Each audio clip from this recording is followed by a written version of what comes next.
Слушаем авторов с уникальным стилем, без купюр по факту от первого лица. Будь в курсе событий, врубай про автора. Расскажи, каким был хоккей в Канаде в то время, за какую команду ты болел и, возможно, у тебя были кумиры на то время? В Канаде хоккей повсюду. Хоккей — это все, особенно там, где я вырос, в Монреале. Именно папа стал причиной того, что я начал им заниматься. Он первый подарил мне хоккейную клюшку с коньками и отвел на мои первые тренировки. В 16 лет я уехал из дома, чтобы, следуя за своей мечтой, стать профессиональным хоккеистом. Почему ты выбрал играть именно в защите? Мой папа сказал: знаешь, в команде меньше защитников. Это значит, что ты сможешь находиться на льду дольше и сможешь играть дольше. Если у вас есть цель, не бойтесь ее достигать. Народ, всем салют, меня зовут Дэн, это подкаст про автора. Подписывайтесь на нас во всех социальных сетях, все ссылки будут даны ниже под видео. И смотрите на тех платформах, где вам удобно это делать. А также, если вы слушаете аудиоподкаст, переходите в видеоподкаст. Тогда увидите всю информацию такой, какая она есть на самом деле. Всем респект. Народ, всем салют, это подкаст про автора. Сегодня у нас новый выпуск, наисвежайший выпуск. И у нас сегодня в гостях защитник команды Severstal, это Марк Барберио. Марк, салют. Здоров.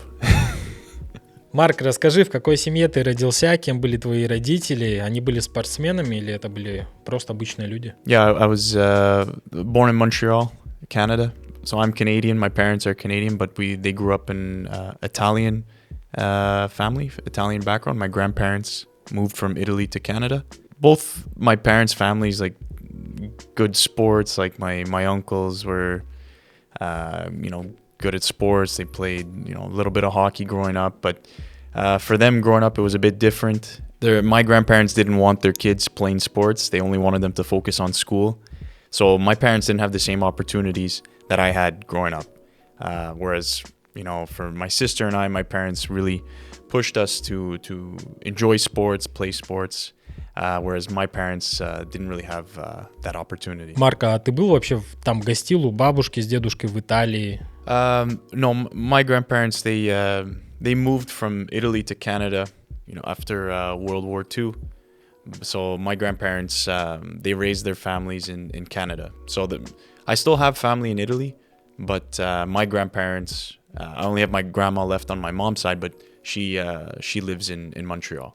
А, Марк, расскажи, каким был хоккей в Канаде в то время, за какую команду ты болел и, возможно, у тебя были кумиры на то время? Yeah, so growing up in Canada, hockey, it's everywhere, it's everything, especially where I grew up, Montreal. We have the Montreal Canadiens.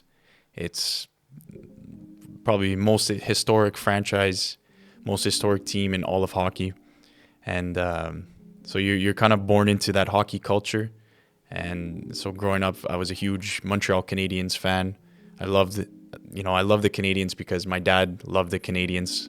And that was kind of my introduction into hockey. And my dad was the reason I started. He was the first one to give me a hockey stick and hockey skates and brought me to, my first practices. So those were, huge, important steps in my life because I'm still playing hockey now today, which is crazy. Ты с теплом вспоминаешь то время, когда именно отец тебя привел к хоккею? Были ли, может, какие-то первые кубки, которые ты посвятил, своему отцу? So yeah, it was, growing up when you're young, that's maybe some of your best moments. It's where you make so many friends because of the sport, because of hockey. It was not just hockey. Like I was exposed to a lot of different sports. In the summers, I would play football. I play baseball, like it's an American sport. Basketball, and this was all, I think, really important growing up because you create friendships, you learn how to work as a team. But not only that, personally, I was able to develop maybe more of my athletic ability at a young age because I think, playing football, basketball, baseball, every sport complements the other sport in one way or another. And I think when you become a better athlete overall, it helps, helps you as a hockey player. Расскажи вкратце, как ты попал в юниорскую лигу. Yeah, growing up from 5 until 15 years old, I was playing in the Montreal area for my local team. And then at 15 years old, I was found by Canadian Junior Hockey League. It's called where I'm from, it's Quebec, so the Quebec Major Junior Hockey League. And I was scouted and drafted by a team. And so at 16 years old, I left home to go, chase my dreams of one day maybe becoming a professional hockey player. And it was a hard adjustment because at 16, it's still pretty young to leave home, and you're living with a new family. You're going to a new school. You're meeting new teammates that are a lot older than you. They can go from 16 all the way to 20 years old. So at a really important time of your life, you have to learn discipline, time management, because you play a lot of hockey games, but you also have to continue doing your schoolwork and making sure your grades are still good. Марк, ну это похвально. Ты прошел большой путь, даже находясь в том еще молодом возрасте. Это реально похвально. Спасибо. Пожалуйста, скажи, почему ты выбрал играть именно в защите? This is also because of my dad. Because I think when you're younger, everybody wants to play as a forward. You want to score goals. And my dad told me, if there's less defensemen on the team, which means you can be on the ice longer. You can be on the ice for more of the game. So it just clicked in my head. I said, that makes a lot of sense. Because when you're younger, there's only 4 defensemen per team. So that means every second shift, I get to be back on the ice and I get to play more and affect the game more. So yeah, that's why I was, I don't know what age, maybe 7, 8, 9 years old, around there. And then, I've just been a defenseman ever since. Смотри, Марк, в 2010 году ты подписал 3-летний контракт новичка с Tampa Bay Lightning, США. Чем ты выделялся среди других, вот как ты думаешь? Well, it's hard to say what exactly my advantage is. I think the biggest factor of why I always managed to make it to the next level and the next level, I think, is because I'm very, very competitive. I hate to lose when it comes to any, whether it was hockey or even if I'm playing FIFA, I hate to lose. I want to win. And I think I also compete with myself. I compete from myself, yesterday's self, if I want to get better than I was yesterday. So that was just my goal. I was always just trying to get better. Every summer, coming back for every training camp in September, I wanted to be better than I was the year before. And I think that's the reason why I was able to, get drafted by Tampa, then sign a contract with Tampa, and then eventually play my first game for that team. А какие у тебя были ощущения на тот момент, когда ты играл в Тампе? First NHL game was in Tampa. We played the Ottawa Senators.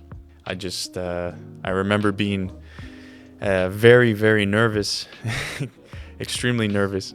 Usually before a game, I can take a nap for 90 minutes, maybe 2 hours sometimes. I couldn't nap. No chance. And I didn't get much sleep the night before. It's just, you're about to play your first game. This is a dream becoming reality. And, it was an amazing moment because I got to share it with my family, my parents, my sister. They got to be at the game and watch the game. And our team, won that game. So that'll always be an amazing memory. The fact that my first ever NHL game we won, and but just to say, no matter whatever happens after that moment, I can always say that I played in the NHL. So it was a very, very amazing moment in my life, and I think in my family, in my parents' life as well. Я думаю, это одно из самых таких теплых, да, воспоминаний для твоего дома в Канаде, для твоей семьи. Yeah, да, конечно. А в каком штате ты жил? Расскажи, чем ты там занимался в свободное время помимо хоккея? So like in Canada we have provinces, it's called, and I'm from Montreal is in the province of Quebec, and so yeah, I go now. I don't spend as much time as I used to at home, but I still always go back at least for 1 month a year. I go back to Montreal, and it's just I take that time to make sure I visit my family, friends. Still have to continue my training to make sure that I'm still ready for the next season. But Montreal and Canada in general has like really nice golf courses. So when I get the chance, I like to meet up with my friends. We go golfing, which is it's a nice pastime. You get to be outside in the nature. It's also a challenging sport, so it's good. You again, it's something you try to get better at every summer. I'm still not that good. Прикольно. But it's cool. I think that'll be something after I'm done playing. I'll be able to continue playing. Is a sport like golf. It's not as hard on the body as hockey, not as physical. Я никогда не играл в гольф, вот у меня всегда была мечта поиграть в гольф, но я не видел у нас продажи там клюшек для гольфа. Насколько это сложно и насколько это развито в Соединенных Штатах и в Канаде? Yeah, very popular sport in both countries, in Canada and especially USA. All over the USA you find golf courses, really nice golf courses, and country clubs and stuff like that.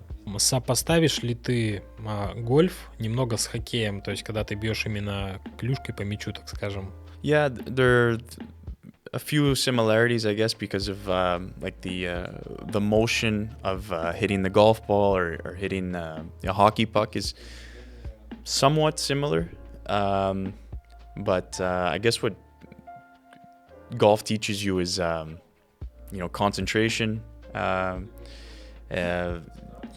patience, but for me, I haven't been playing that long. I'd say since I think I first started maybe in the summers when I was like 21, 22 years old. So and there were some summers that I didn't play at all. But once I bought my own set of golf clubs, then I started to, play more often. But I'm nowhere like, I don't want to act like I'm a good golfer at all. I enjoy going. It's fun. I enjoy being. It's more about the social aspect for me. It's being with your friends. You're being outside. You spend a few hours like in nature, and you're outside. And if it's a beautiful day, you get some sun, some vitamin D. But I'm never I would never consider myself a good golfer, but maybe one day we'll see, maybe in the future we'll see. Интересная история, потому что я о гольфе вообще ничего не знаю, и если у нас в России играют в гольф, то я не знаю где. Okay. Yeah, I don't know either. I'm sure there must be somewhere.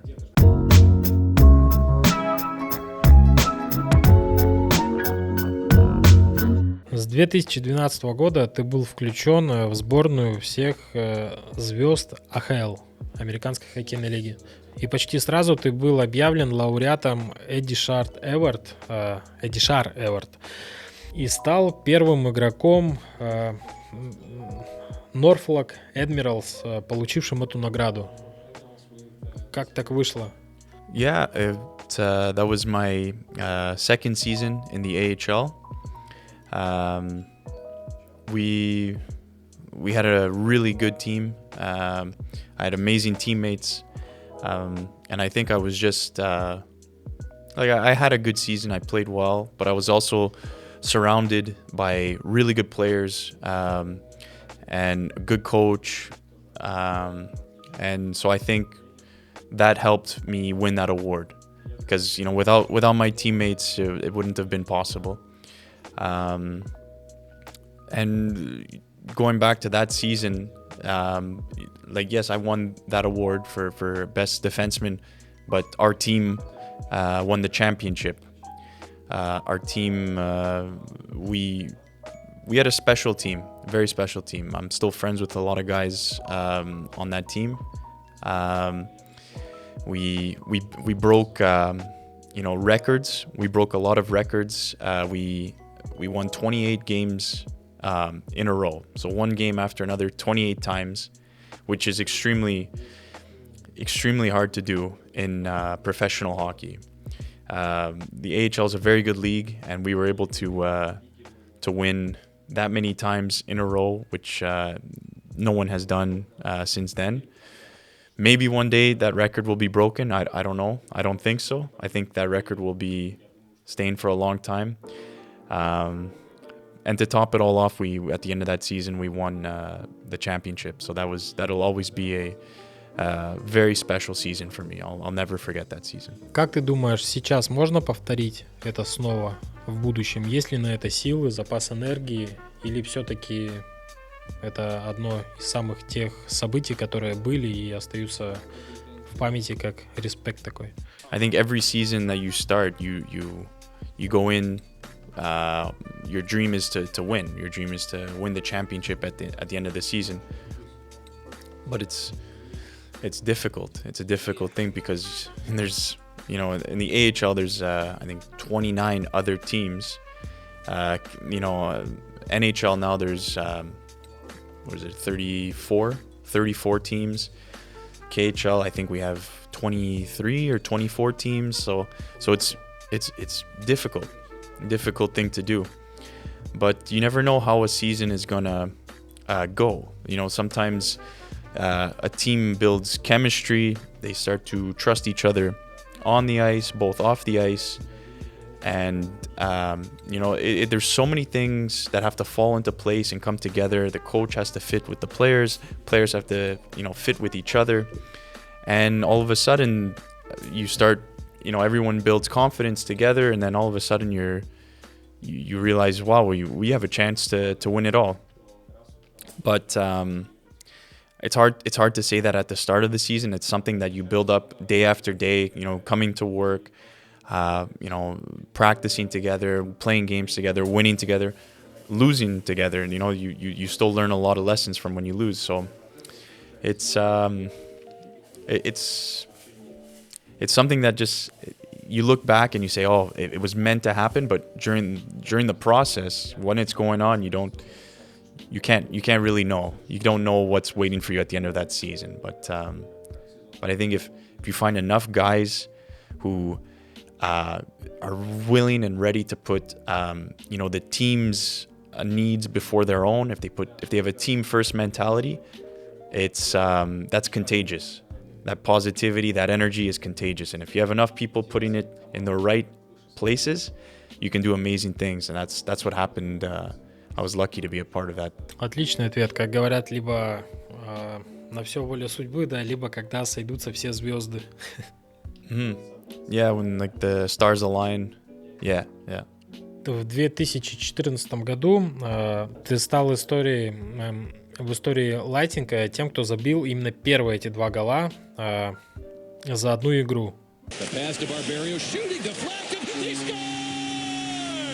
Front of him dribbled in, and Tampa Bay leads 2-0. А после этой игры стало известно, что ты пообещал себе подстричь волосы. Yeah, so а тут сразу 2 гола просто. Бам! Yeah.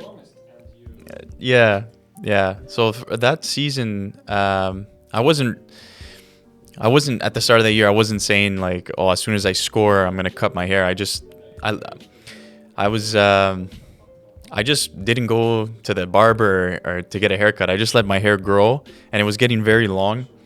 And I still hadn't scored. I don't know, it was around 40 or 50 games, no goals. And I was just thinking, eventually I wanted to cut my hair. So then I just told my teammates, I just said, you know what, once I score my first goal, I'll cut my hair.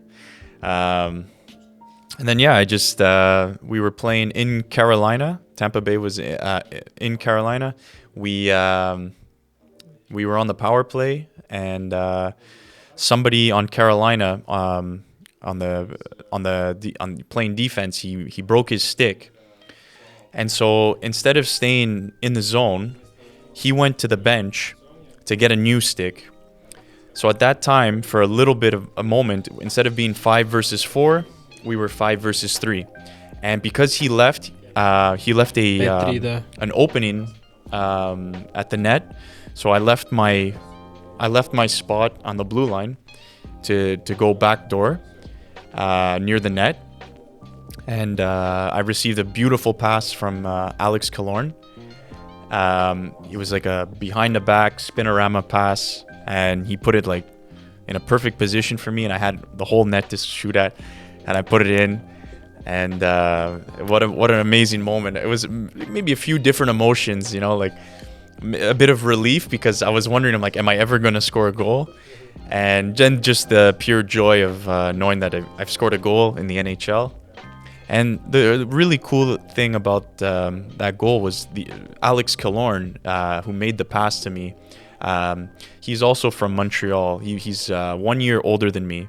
But growing up, we played hockey together. And so I think it was very cool that on my first ever goal, that he was the one who passed it to me. So that's, for me, that's always going to be special, that he's the one that made it happen. He made an amazing play. And so we'll always be tied together in that sense. Ты сейчас, знаешь, как будто прям передаешь эмоции того времени, когда ты об этом рассказываешь, у тебя очень прям горят глаза. Yeah. Это круто. Да. Yeah, that was an amazing moment for sure.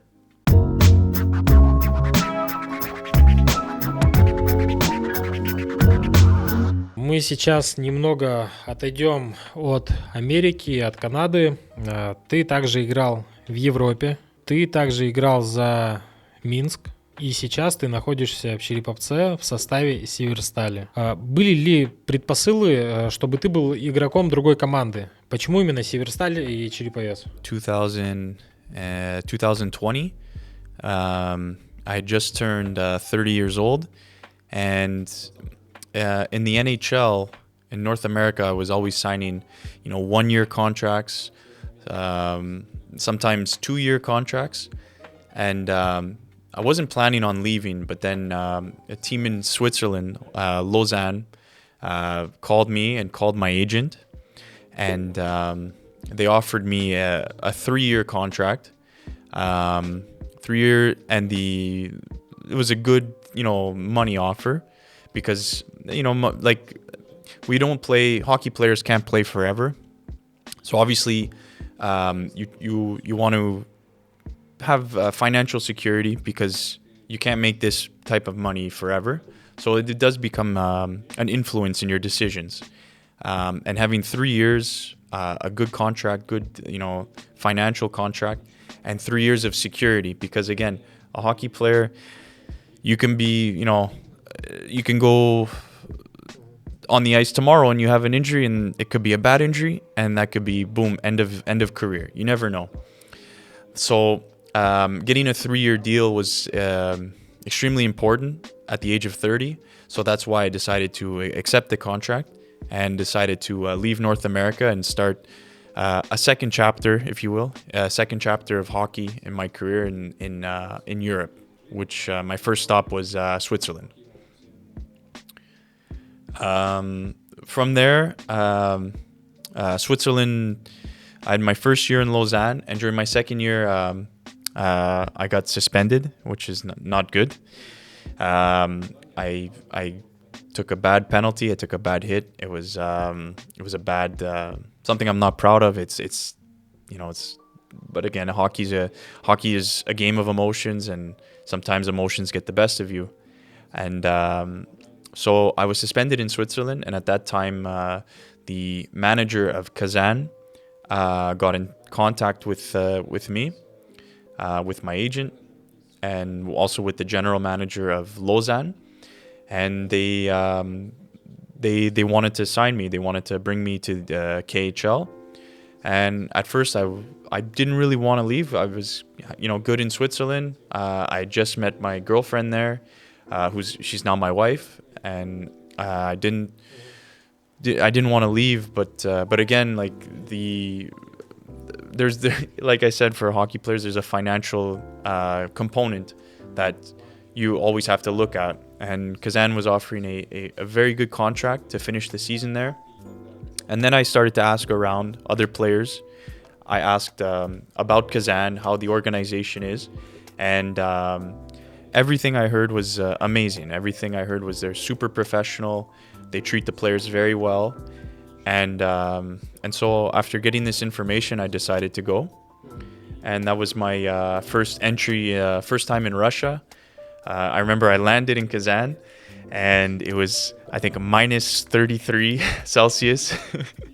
And then with the wind, it was probably like minus 40 or something. And I get out of the airport, and the manager was there to tell me, welcome to Russia. You arrived in Kazan it's our coldest day so far in the winter. I was like, okay, this is Russian winter. It was cold.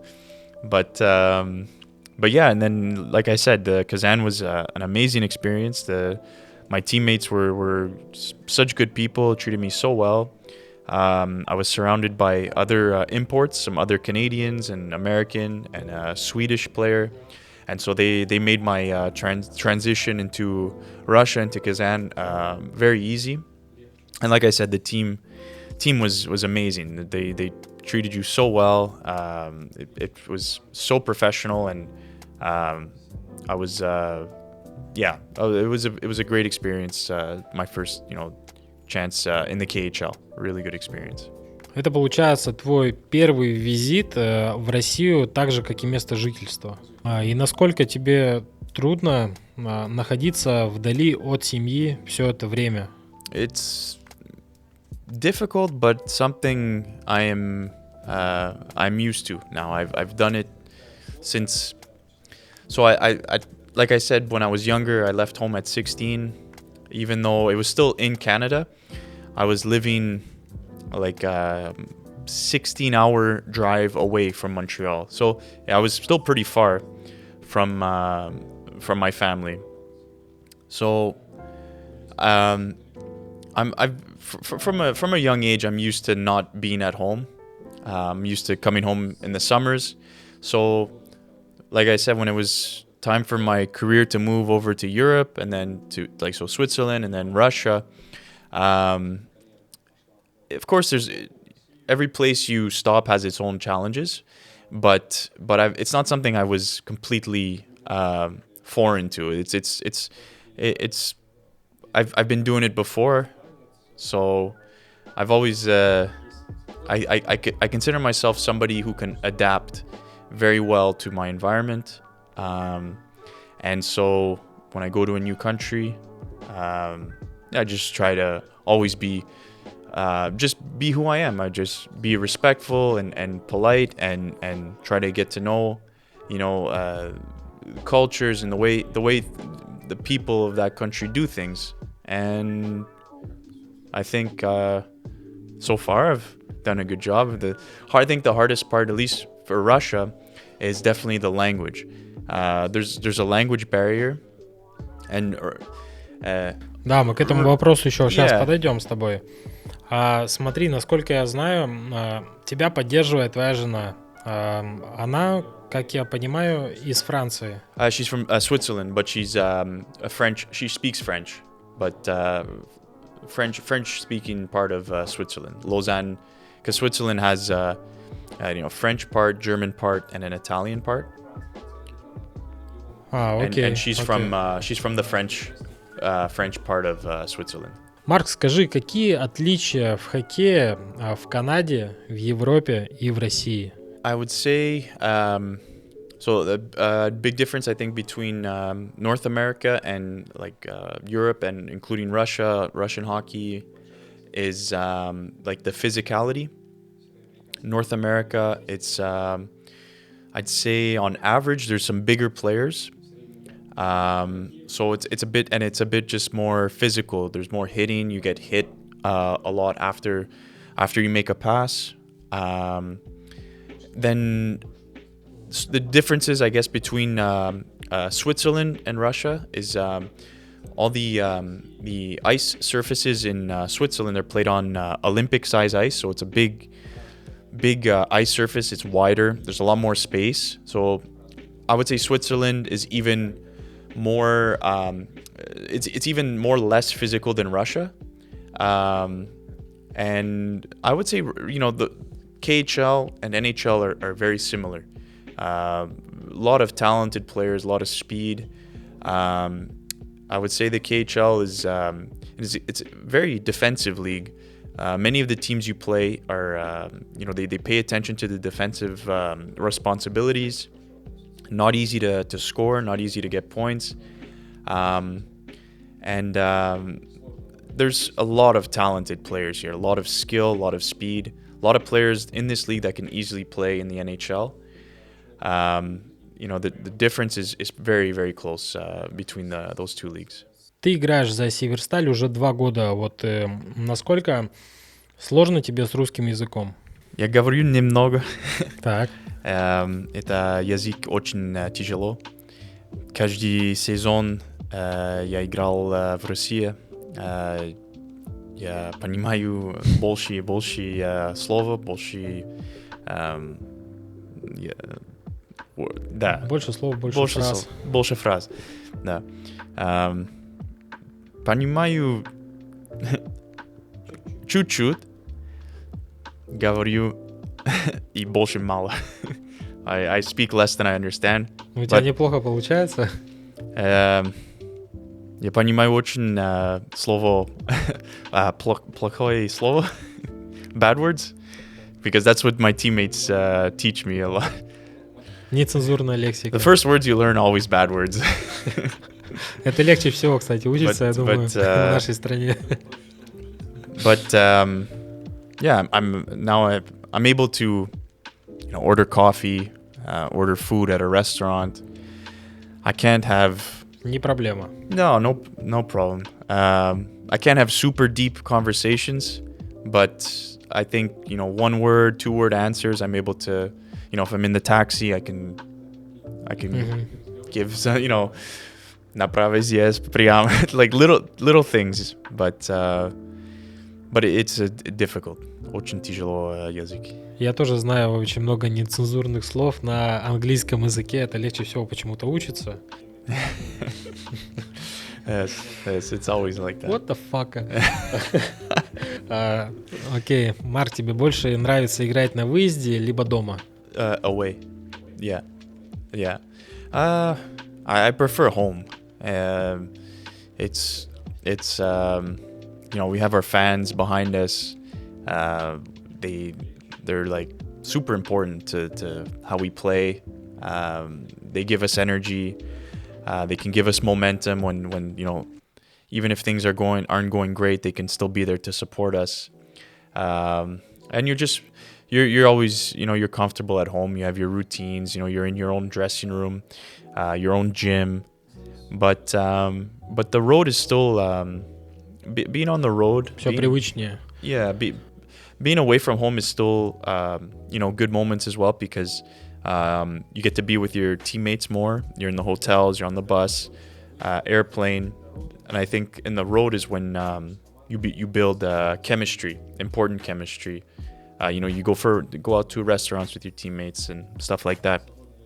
So there's positives to both. There's positives being home because you're more comfortable. You're in your own bed. You're with your family. I'm with my wife, my dog.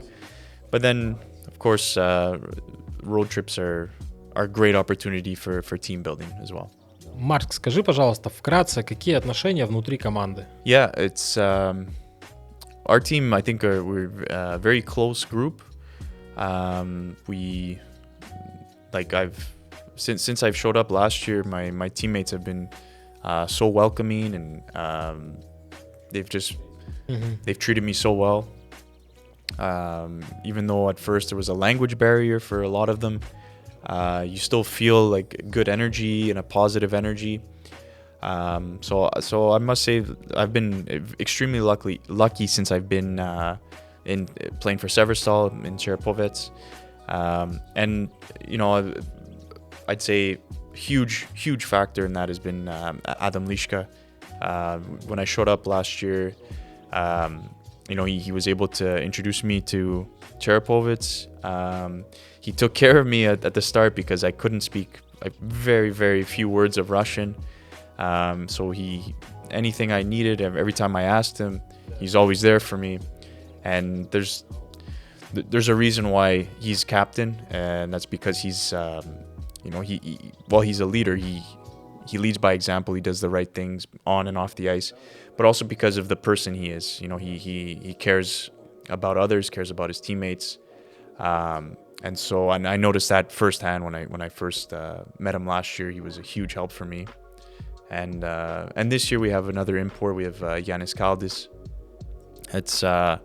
It's also great. You know, he's also from Montreal, also Canadian, and it's just nice to have someone that you know, you kind of come from the same background, the same people. Like we're a few years apart in age, but he's again another great person, super easy to get along with. We laugh a lot. We have good times, you know, on the road when we go for hotels and meals together and stuff like that. So I've been very lucky with how great my teammates are in Severstal.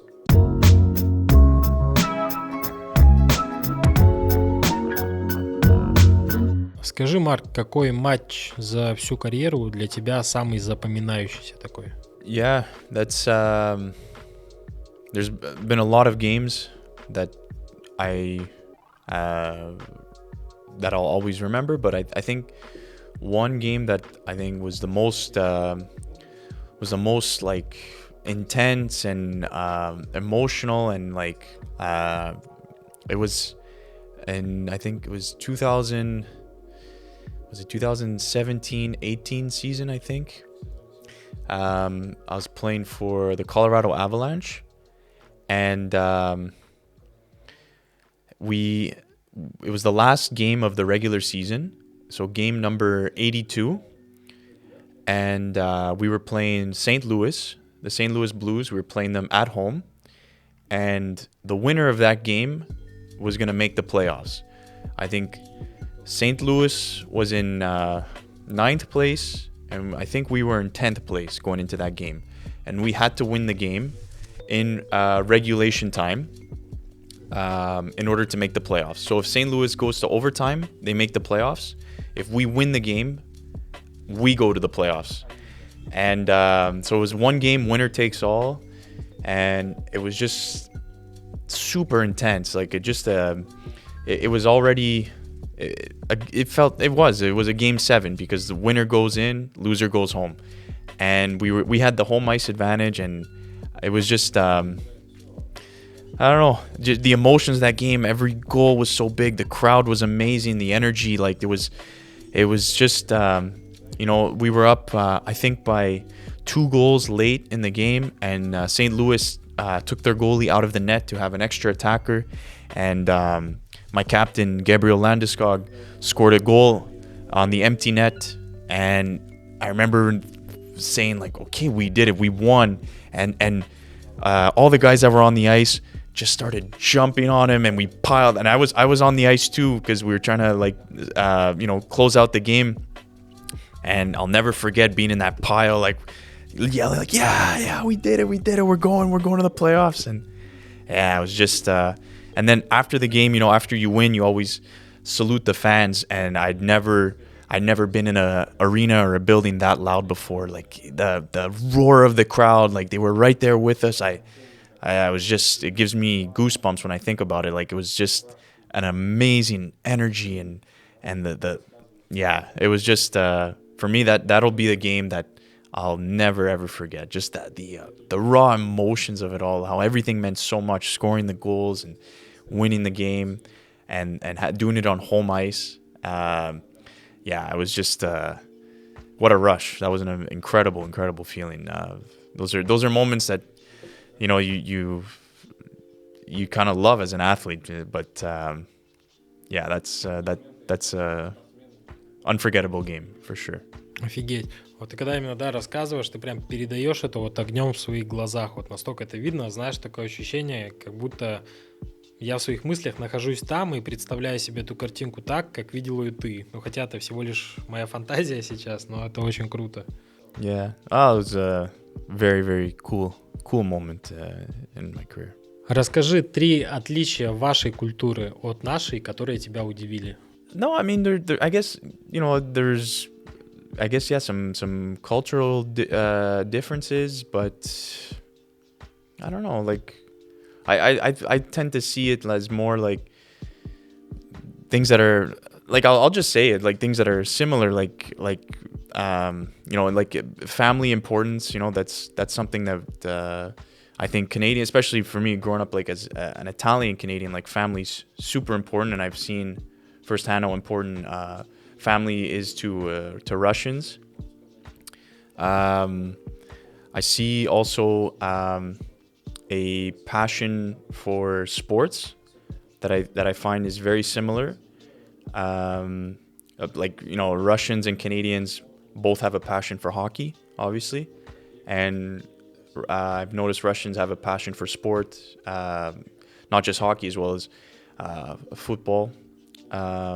Whereas, again, that's maybe a similar personal similarity, because I grew up really enjoying football because of my Italian background. My grandparents, my parents love football. Cold weather, cold weather, snow, hard winters, which creates, I think, hard, strong people. Having to deal every year with a winter, I think, makes you have to have a certain character and a certain strength to deal with the cold.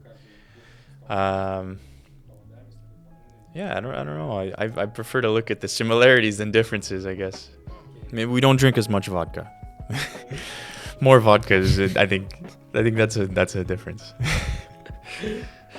Марк, как ты справляешься с травмами и какие методы тебе позволяют быстрее вернуться на лед? Yeah, unfortunately, that's just part of hockey. Every player is going to go through moments in their career where they're injured or they have to miss time.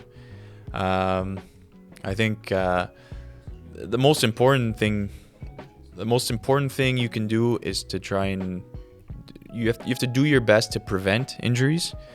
So those are things: control your nutrition, control your sleep, control how you exercise, and I think those things that you can control, if you focus on those, hopefully you're lucky enough to not have too many injuries in your career. But the reality is, we play a sport, it's physical contact at a high pace, so it's impossible to avoid all injuries. I'd like to think I've been somewhat lucky. I haven't missed too much time in my career due to injury, but I have one season I missed a few months because I had a back injury, but which is difficult. You want to be there playing, you want to be there helping your teammates, but you also realize how important your back is, because you do everything.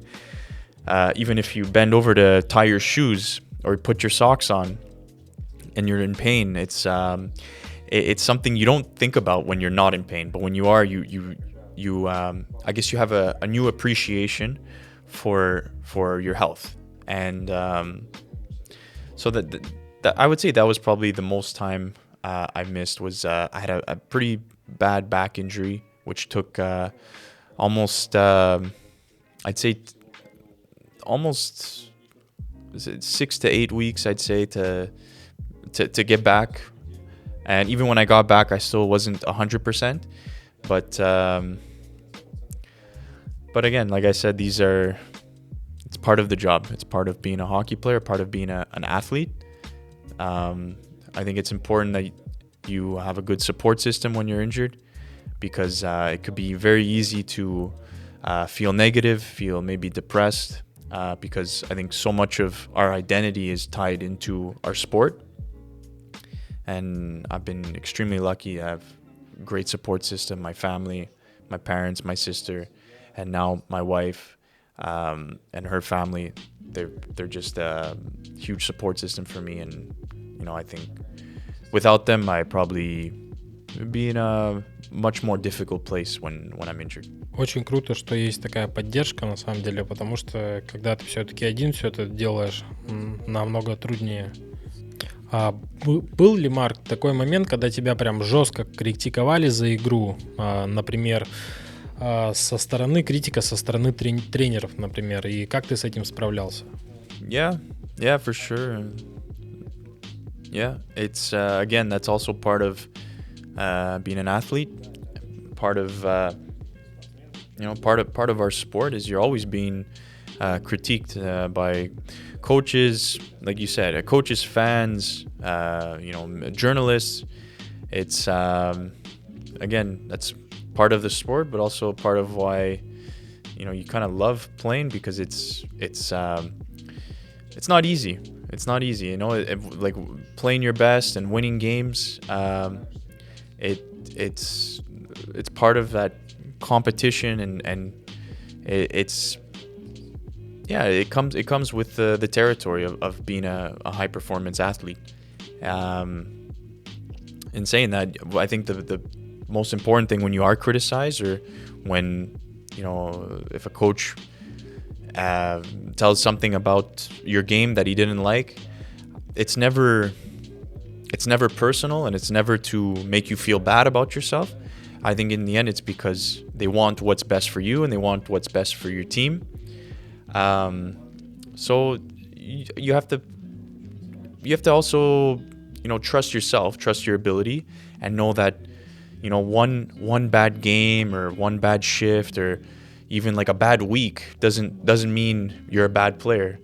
It's what you do consistently over time. Every month, every day, every season, every year. Are you consistently playing well, consistently giving your best effort, consistently helping the team? Because over that long period of time, there's always going to be short moments when maybe you're not feeling your best, maybe your confidence is low. But can you bring it back? Can you get back to your best? And how quickly can you get back to your best? I think that's something I've gotten better at as I've gotten older. And you start to have maybe more wisdom, more perspective on things. I think when I was younger, I used to, if I had a bad game, I'd be so down on myself.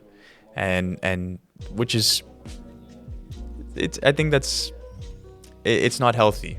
You have the best thing you can do as an athlete or as a hockey player, I think, is have the ability to forget. You did something great, forget about it, move on to the next thing. You did something bad, forget about it, move on to the next thing. Easier said than done. It's something that I've continued to work on. I try to continue to improve on, but I have noticed as each year passes by, as I'm getting older, just my understanding of, as long as your effort is, you can look at yourself at the end of the day and say, I gave it my best, my effort was in the right place, I was doing things with the team, a team first mentality. I think then you can go to sleep okay at night, because at the end of the day, we're human beings. I still haven't met any perfect human being. We all have our flaws, we all make mistakes, and same thing in hockey, same thing in sport, everybody makes mistakes. If it was a perfect game, it would be boring. Mistakes is what makes hockey special. You make a mistake, the other team has a chance to score. They make a mistake, maybe you have a chance to score. And so, it's just understanding that it's all part of being an athlete and part of sport. Очень достойный ответ, и я надеюсь, многие, кто смотрит сейчас этот подкаст, как раз-таки возьмут в пример то, как ты к этому относишься, твое отношение. Yeah, I hope so. Yeah, of course.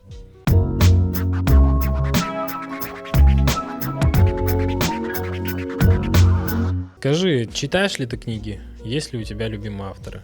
I read books. Normally, I read biographies, and mostly on athletes, for the most part. Athletes, Okay. you know, my favorite football players, hockey players. Автобиография. Yeah, autobiography of different athletes, coaches. It's just what interests me the most. I've read also, you know, a few books on history as well. I think history it's a fascinating subject. I think so. I've read.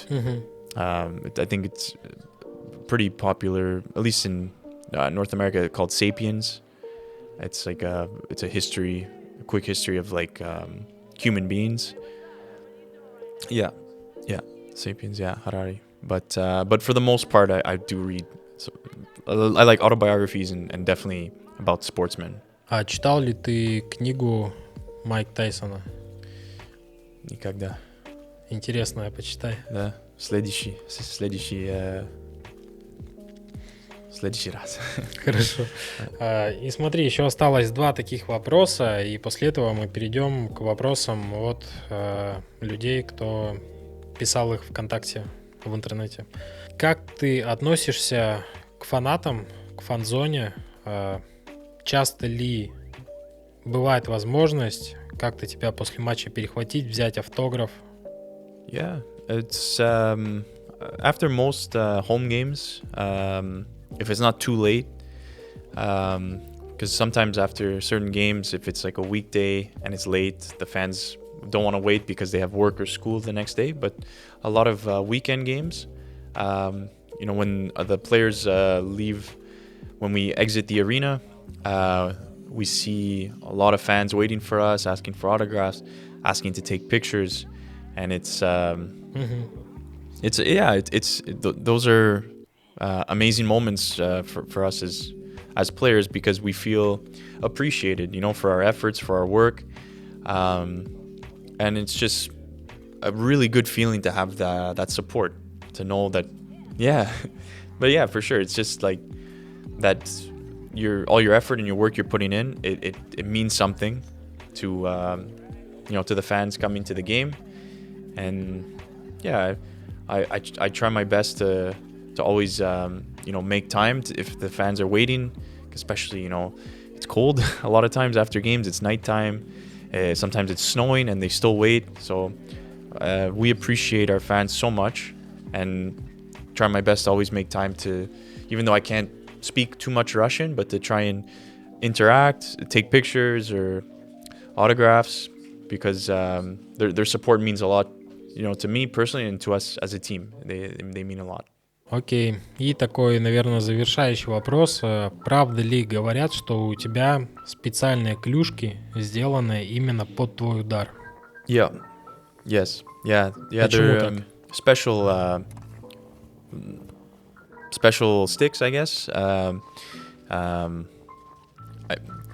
I use a very strange curve compared to most curves on the sticks are somewhat the same, like, but mine, if you were to ever look at it, it's the blade of the stick is very long, and at the end of it there's a bit of a hook, so it goes long, and then there's just like almost like a fish hook like this, which I stole from or I copied, I guess, a player in the NHL who uses this curve, Ryan O'Reilly.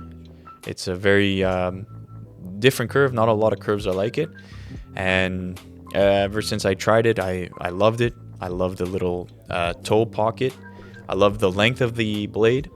I find as a defenseman it helps for when I want to poke pucks, get my stick on pucks, and, you know, in battles in the boards along the corner, that little hook is beneficial. I'm able to, get my stick in there and fish out pucks out of battles. So yeah, it's different. I've had other guys try the stick before and they find it's weird, but for me it just I don't know. I tried it. It fit my style and my passing and stick handling, everything. It really I find it works well. So I've just it's been, I don't know now, 4 or 5 years that I've used this curve. Before I was using a curve similar, had some similarities, but not exactly this one. And I won't change now until I'll be using this curve until I stop playing. Till the end of my career for sure. Что ж, друзья, у нас сегодня на подкасте про автора был защитник хоккейной команды Severstal, это Марк Барберио. Марк, спасибо тебе большое за подкаст. Спасибо тебе. Если хочешь, можешь передать в свою камеру какие-то пожелания начинающим игрокам, молодежи, те, кто начинает играть сейчас в хоккей. Just if young hockey players, just follow your dreams. That's all. Just if you have a dream, don't be afraid to chase it. And if you are serious about, wanting to go further and have a future career in hockey, know that it is possible. That people, I was able to do it.